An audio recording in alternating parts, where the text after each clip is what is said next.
I want to start today by talking about how the exponential growth and decay stuff we've been talking about ties into the separation of variables stuff we've been doing, why these are linked together and why we've been doing them. And we should end up with this formula here, y equals y naught times e to the kt. And we're going to talk about how this ends up being e and how come this y naught is standing for our starting amount, or our initial amount, or our amount when t equals 0.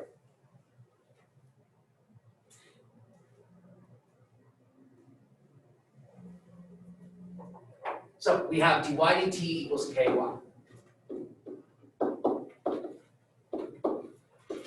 So we know that the rate of change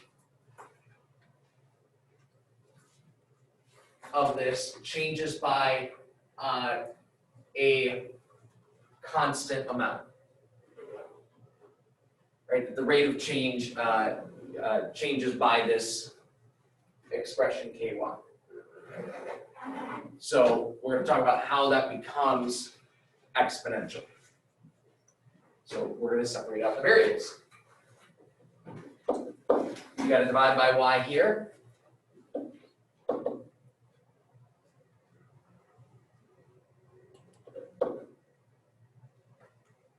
And we're going to move dt over to this side. And now we're going to work through and get the antiderivatives.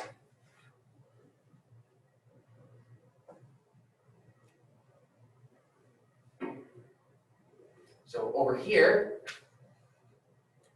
antiderivative of dy over y is going to be natural log equals antiderivative of k in terms of t should be kt.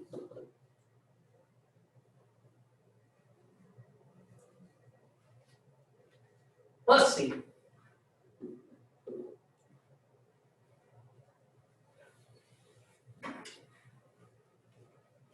So now we'll do some of those same steps that we were doing, which is that we're going to solve for y first. So I'm going to rewrite this natural log. E is my base.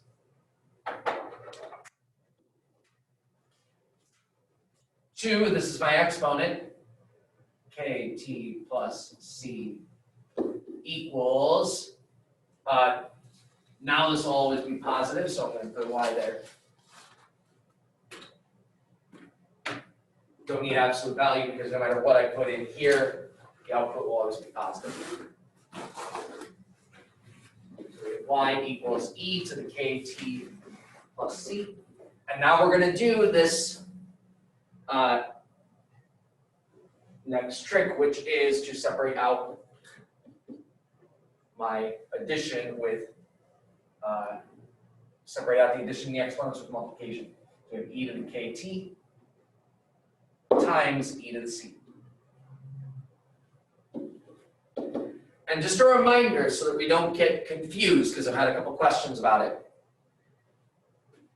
The c doesn't just hop down out in front of the exponent.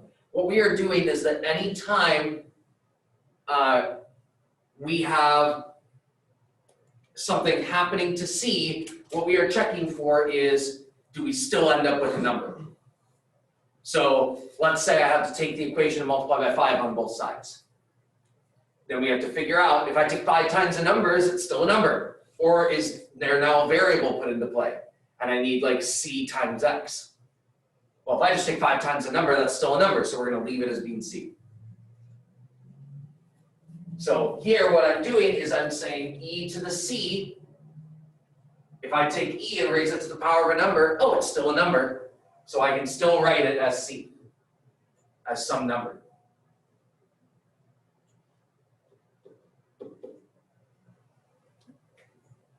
And so here's where this is going to come into play.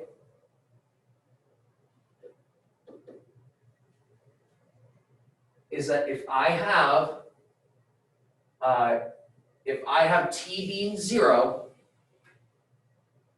t being 0 means I have e to the 0, which is 1 times c. So when t is 0, why is this constant? And so that means that I can write this as my starting amount.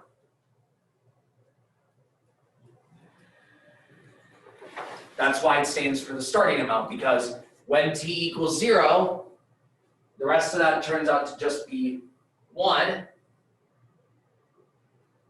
And so that's what the y coordinate will end up being.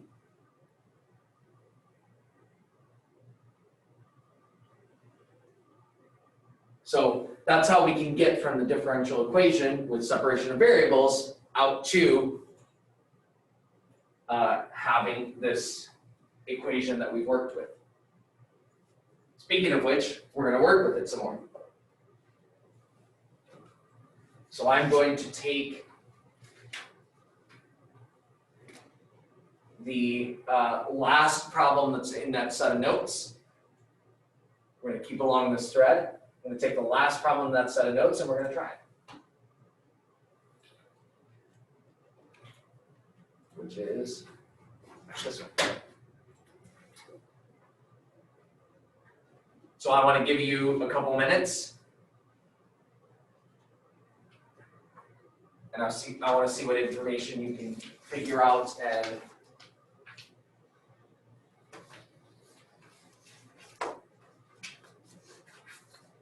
and get. I want to start you off by talking about, first of all, you should be able to figure out what your starting amount is off of that problem and off of reading that problem. And then I want you to remember what a half-life is. A half-life is telling me how long it takes for half of the material to go away. So after that after that period of time of the half-life, there's half as much left as there was before. So once you have that starting amount, then that definition of a half-life should give you a point to plug in. It should tell you, if I start with this amount, after the amount of time of the half-life, how much is left. So those are your hints to get you started, and I'm going to give you about 5 minutes.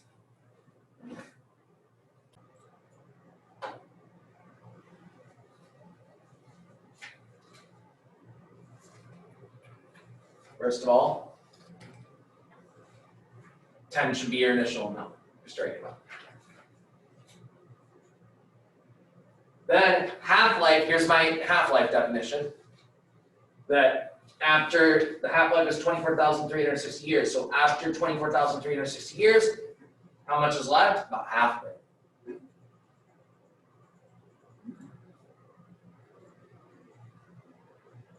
So we solve down. And this is a general way you can use for half-life. If I start with 1, then after the amount of time, I have about half of it left. So that's the point that you're using to solve for k.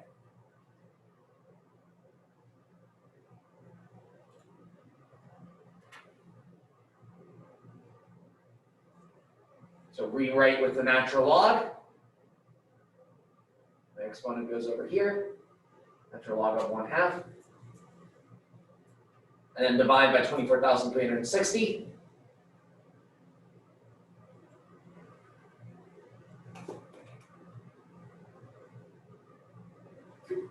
Sorry, natural log of 1/2 over. Here's your k.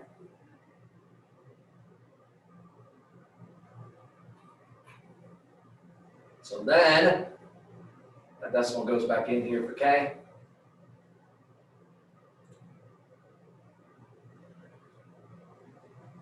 And now we need to solve for t. We need to know how much, if I Want y to be 1, what is t?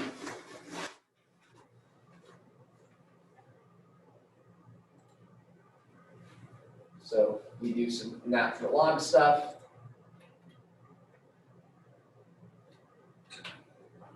And that is our answer rounded to the nearest whole number.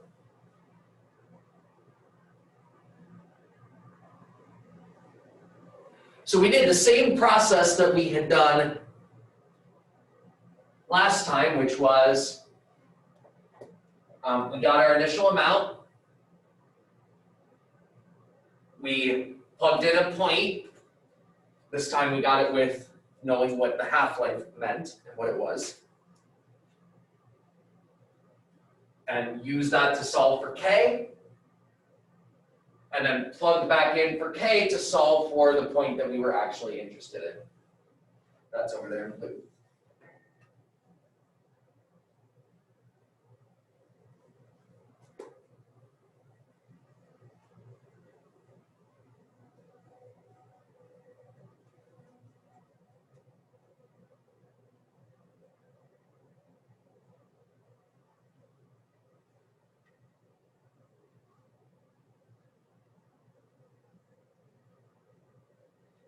All right.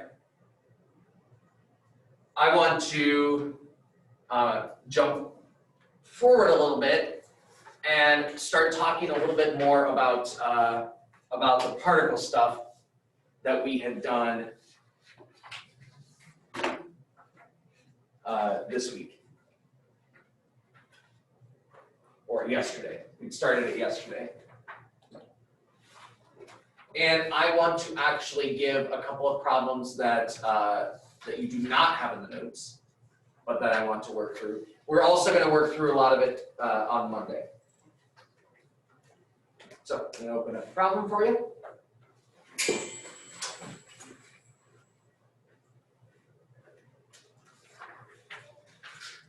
So I'm going to zoom in on the body of the question. So write down the kind of relevant information or take a picture or something of it. Because then I'm going to scroll down and show you the parts of the question.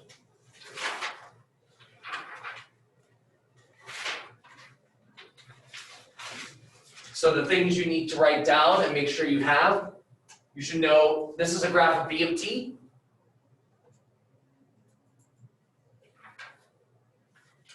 You should write down the initial position. So at t equals 0, s of 0 is 5. And then you should draw the graph. So I'll give you just a minute to do that. And then I will scroll down and show what the questions are asking. And have you try as many of them as you can.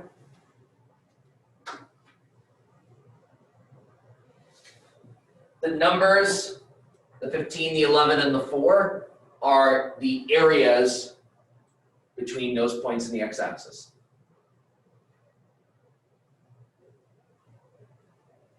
So the area here from 0 to A is 15. The area from A to B is 11. The area from B to C is 4.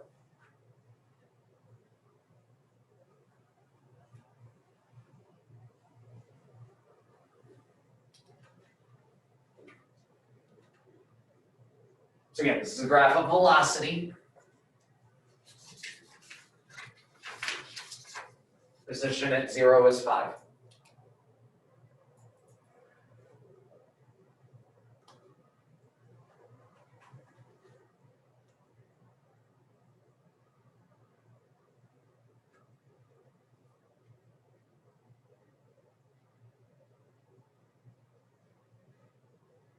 Ready for the next thing?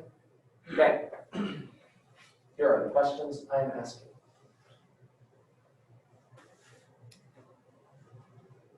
And I want you to go for as many of those as you can.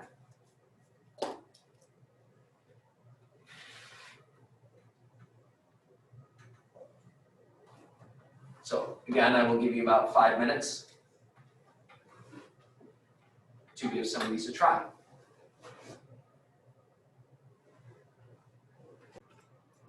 All right, let's go over this. I'm going to be giving the same advice that I have been giving in the past on these kind of problems. When we were doing the graph with figuring out maxes and mins and critical values and points of inflection and all that kind of stuff. Start with your explanation first. And think about the explanation, think about which function you're going to use, think about what you're looking for in that function. Then take that explanation, now you've done all the calculus thinking, now you just need to look at the graph. That is what I would suggest doing in these situations. So, the first question, determine whether the particle is moving to the left, moving to the right, and stop. We talked about when particles are moving to the left, moving to the right, and stop. And we talked about yesterday how that's a question about velocity. This is a question about when velocity is positive, negative, and zero. That was our test for when the particle is moving to the left, moving to the right, and stopped. Now, when we did this yesterday, that meant setting equal to 0, making a sign chart, and doing all that. But here, we just have a graph in front of us of velocity.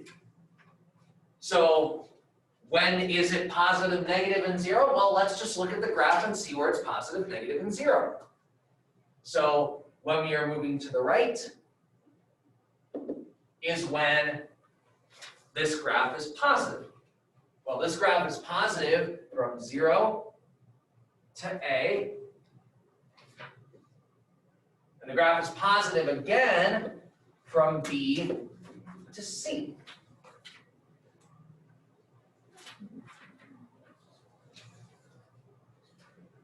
We're moving to the left when this graph is negative. This graph is negative from A to B.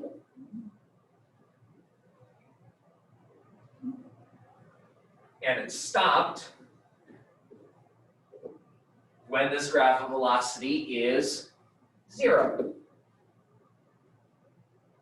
And that's 0 at t equals A and t equals B. So at those 2 points, when our graph is 0, and 0, I suppose, it starts by being a velocity of 0. So think about your explanations first, and then take a look at the information that they're giving you, whether it's a function or whether it is a graph or whether it's a table. Start by thinking about the general question. And I'm going to do the same thing here. Give the particle's position at times A, B, and C. And so what do I want to do there? Oh, this is a question about position. So if I want a question about position, then I'm being asked,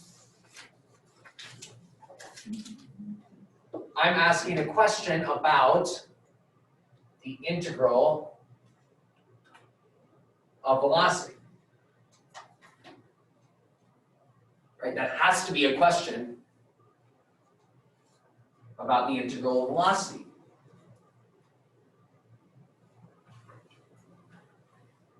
So first off,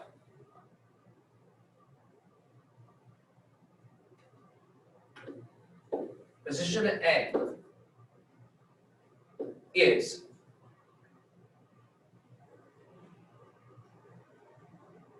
not just the integral. There's one other thing we need to take into account, and that is my starting condition, my initial condition, which is that S of 0 is 5. So that means the position starts at 5. This graph is going to track the movement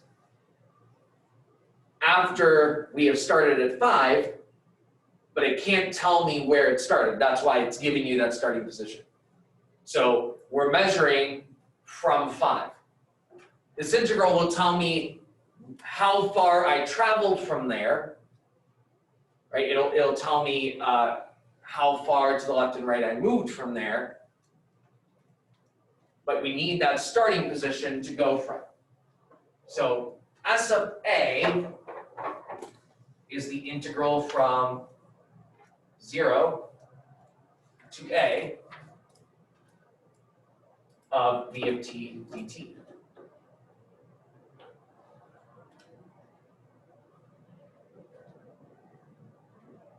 So, and then we want to add that starting position of 5.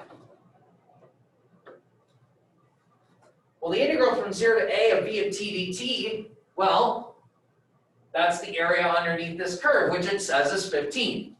That's why I said we don't need the function. Because we know what the area is, it tells us what the area is. It tells us that it's 15. So integral from 0 to A of v of t dt is 15, plus we had a starting position of 5, so that's 20.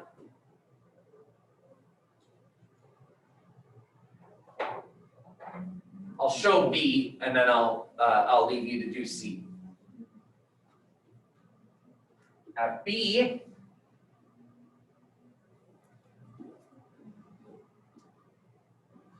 we start at 5, and then we take the integral from 0 to B of velocity.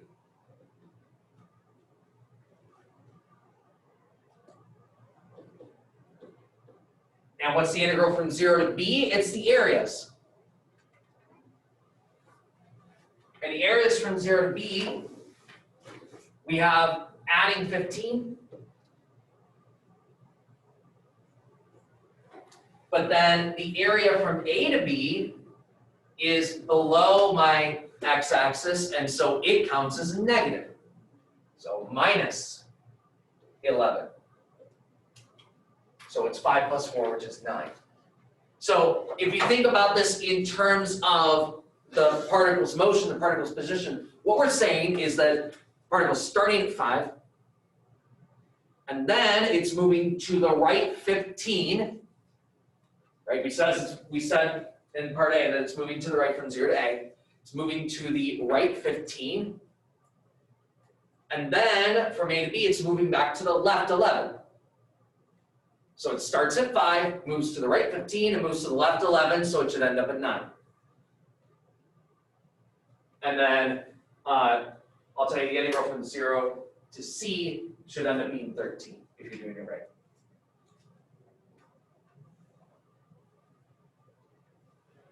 Now, part C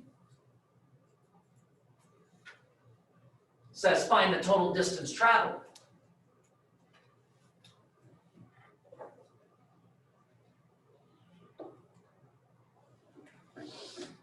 On the integral from 0 to C. And I said this formula yesterday.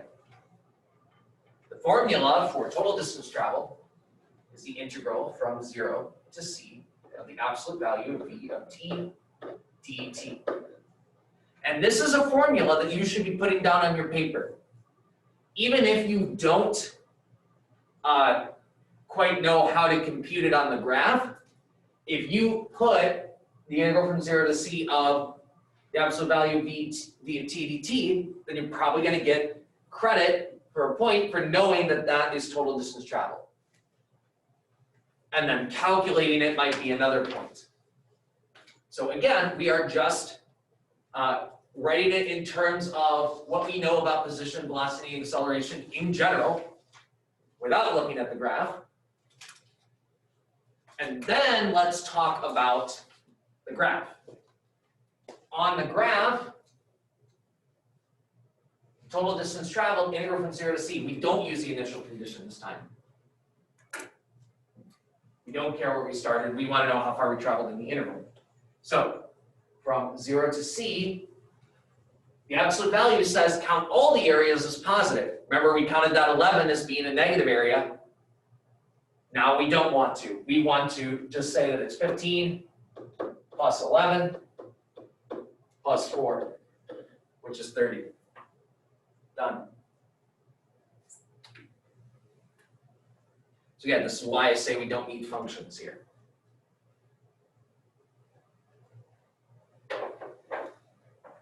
And so from there, if you still have questions about D and E, I'll give you hints to start with. The final position should be the position at C. So if you found that earlier, that final position should be the position at C. And acceleration is a question about the derivative of velocity. And so if I have a graph of velocity in front of you, you want to think about how are we going to start talking about the derivative. All right, I want to wrap up with one more question here. And it's a multiple choice question.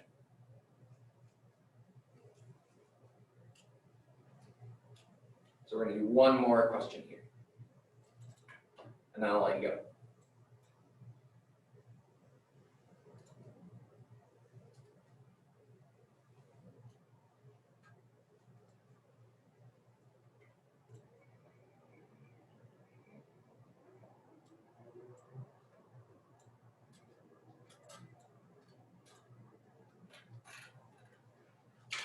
Which is this one.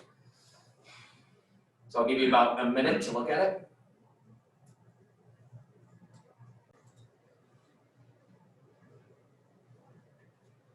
All right, what we should get here.